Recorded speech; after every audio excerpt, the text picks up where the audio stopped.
Hey everybody, Crying Wolf here, and today I am playing Metal Gear Solid 5: The Phantom Pain. This video is intended to be helpful for some of the newer players who might not be that familiar with the mechanics in the game. First thing I want to talk about is marking on the map. Use your iDroid by pressing the touchpad right, and the first thing you need to know is you mark by pressing X. You can place markers anywhere on the map. These are incredibly helpful. You can place up to 3 of them at a time, and when you cycle over 3, it will start deleting them from the beginning. Also important to note, you can delete them by simply hovering over them and pressing the X button again.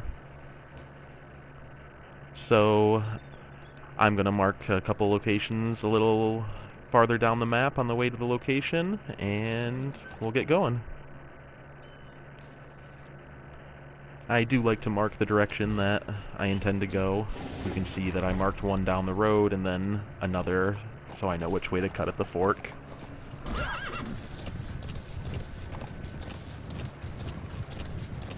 While we're riding down the road, I'd just like to note that I've been playing this game pretty much non-stop since its release, I guess 4 days ago, and I intend to keep playing it. It's incredible, and I cannot wait for the online to come out in October. Metal Gear Online will be absolutely fantastic. Hopefully I can see all of you there, and, we'll throw down. It should be good times. So now that I'm at the location, I'm going to use my iDroid to survey the scene a little. You can see the intel team has given me a couple enemy fields of movement, and I like to place another couple of markers so I can get my bearings straight. I had placed one on this tower here. Looking at from above, I usually place them on structures to investigate. Often structures have materials around them or in them, and so I just like to, see what's over there. Make sure it's not a building I can go in. In this case, it was just a radio tower. So we're going to go ahead and mark a couple guys. And you'll also note that a sandstorm is approaching. Now I'm going to use the sandstorm as cover to move inside this base. It should give me a perfect opportunity to move in.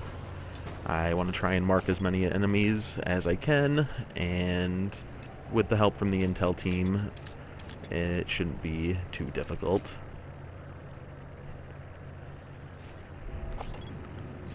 So I'm going to continue to search for enemies, mark these assets over here that I want to extract later. And the sandstorm's starting to brew. So I'm going to take one last look for any other enemies that might be nearby and move in.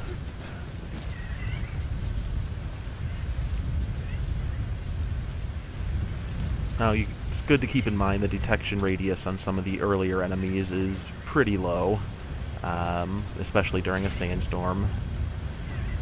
This guy's still got his back turned to me, so I think I'm going to sneak up and hold him up.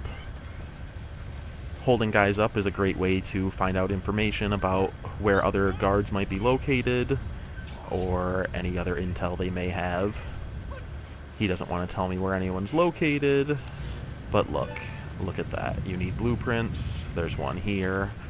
I am here searching for some blueprints. Odds are that is my objective.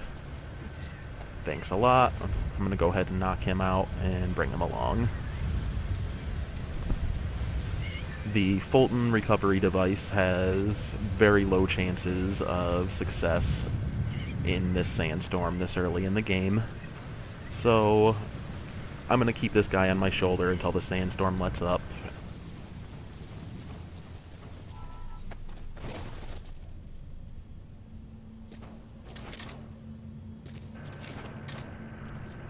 Even though it appears the sandstorm is clear, you'll see that I'm still only getting a 40% chance, so I do wait until it's the 100% chance on the Fulton extraction. I don't really like losing guys,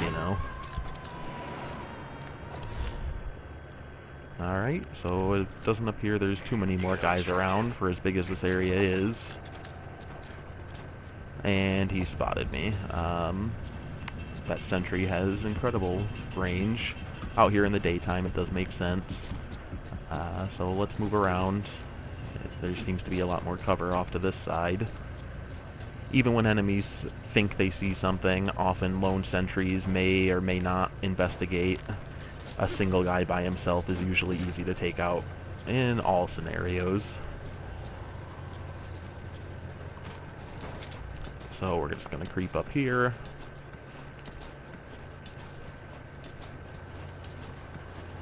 And go ahead and headshot him for good measure.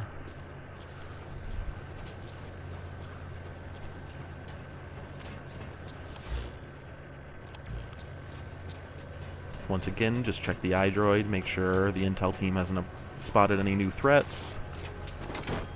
I cannot stress enough how important it is to constantly check that iDroid.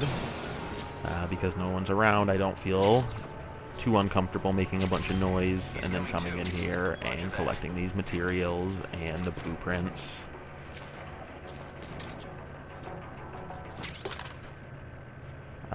Yeah, that's really about it, guys.